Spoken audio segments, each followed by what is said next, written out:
हे कसं किलो म्हणलं? 900 रुपये किलो सर.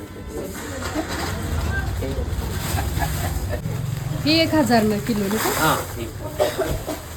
उन्हाळा चालू झाला की बायकांची लगबग चालू होते, ती म्हणजे उन्हाळ्याची कामं करण्याची. मिरच्या आणायच्या, त्या वाळवून त्यांचा बुक्का करायचा, चटणी म्हणजेच कांदा लसूण मसाला करायचा, कुरड्या पापड्या करायच्या. आम्ही सुद्धा आज गेलो होतो मिरच्या बघायला. कोल्हापुरात लक्ष्मीपुरीत भरपूर अशी मिरचीची दुकानं आहेत आणि इकडच आम्ही दरवर्षी मिरच्या घेतो. एकदम भारी मिरच्या मिळतात इथं. ही जी मिरची आहे ती मिरची बेडगी मिरची आहे. 900 रुपये किलो असा यांनी दर सांगितला होता आणि आम्ही बार्गेनिंग करून करून भांडून 850 रुपये करून घेतला किलो. या मिरच्या आम्ही घेतल्या होत्या 4 किलो. ही आहे काश्मीरी मिरची आणि या मिरचीचा दर तर 1000 सांगितला होता, 1000 रुपये किलो.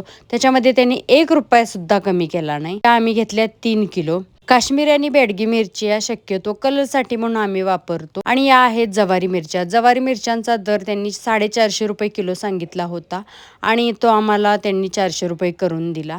या मिरच्या आम्ही घेतलेल्या आहेत 2 किलो. अशी ही मिरच्यांची पोती घेतली, रिक्षात टाकली आणि नंतर आम्ही यायला निघालो घराकडं.